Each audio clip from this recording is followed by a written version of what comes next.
Merhaba, kanalıma hoş geldiniz. Bugün sizlere evde kahverengi saç boyası nasıl yapılır onunla ilgili bir video hazırladım. Gerekli iki malzememiz var. Malzemelerimiz 2 yemek kaşığı Nescafe ve bir adet yumurtanın sarısı. Gerekli malzemelerimiz bunlar. Yapım aşamasına geçiyoruz. Şimdi Nescafe'mizi yumurta sarımızın içerisine ilave ediyoruz. Ve bir de kaşık yardımıyla iyice karıştırıyoruz.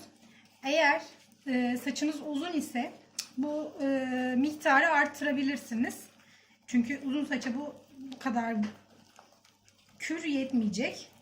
Böyle iyice karıştırdıktan sonra şöyle iyice doğal saç boyamız hazır hale geliyor.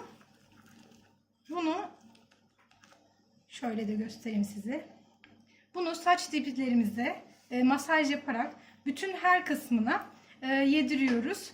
Ve saç bonemizi takıyoruz. 1 saat bekletiyoruz.